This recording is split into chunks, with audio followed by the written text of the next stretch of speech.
Hello guys, আসসালামু আলাইকুম। আশা করি সবাই ভালো আছেন, আমিও আপনাদের দোয়ায় ভালো আছি। তো বেশি কিছু রান্না করবো না, আজকে সবজি রান্না করবো। তো 3 পদের সবজি দিয়ে চিংড়ি মাছ দিয়ে রান্না করতে। আর আমার শাশুড়ি বলে চিংড়ি মাছ ছাড়া রান্না করতে পারে না, কি বউ আনলাম।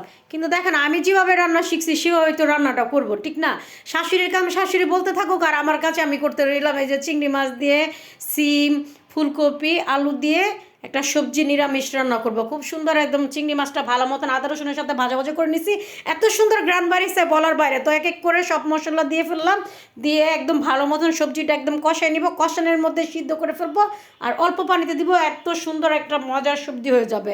তো আজকে বেশি কিছু রান্না করবো না, সবজি একটা রান্না করবো, আর গতকালকের গরুর মাংস আছে সেটা, আর মজাদার একটা ডাল আর ভাত। আর বেশি কিছু রান্না করবো না, তাই ভাবলাম যে আপনাদের সাথে একটু শেয়ার করি আমার ভালোবাসার মানুষদের সাথে। তো আমার রান্নাটা কেমন হয়েছে কমেন্ট করে বলবেন। তো আজকে বেশি ঠান্ডার কারণে কিছু রান্না করবো না, আর বাসায় যদি ছেলে মানুষ না থাকে তাহলে আর রান্না করতে ইচ্ছা করে না, ঠিক না পুরা ভাইয়ারা বলেন তো? কারণ ছেলে মানুষ না থাকলে রান্নার কোনো ঝামেলাই থাকে না, নিজের যা মন চায় তা দিয়ে খাওয়া যায়। তো আজকে নিজেদের পছন্দের মতন সবজি রান্না করবো, আর গরুর মাংস ছিল গতকালকের, সেটা একটু ভাজা ভাজা করবো। আর এই ছিল আজকে রান্নার আয়োজন। তো এই যে দেখেন মাশাআল্লাহ কত সুন্দর হয়ে গেছে, কালারটা দেখছেন?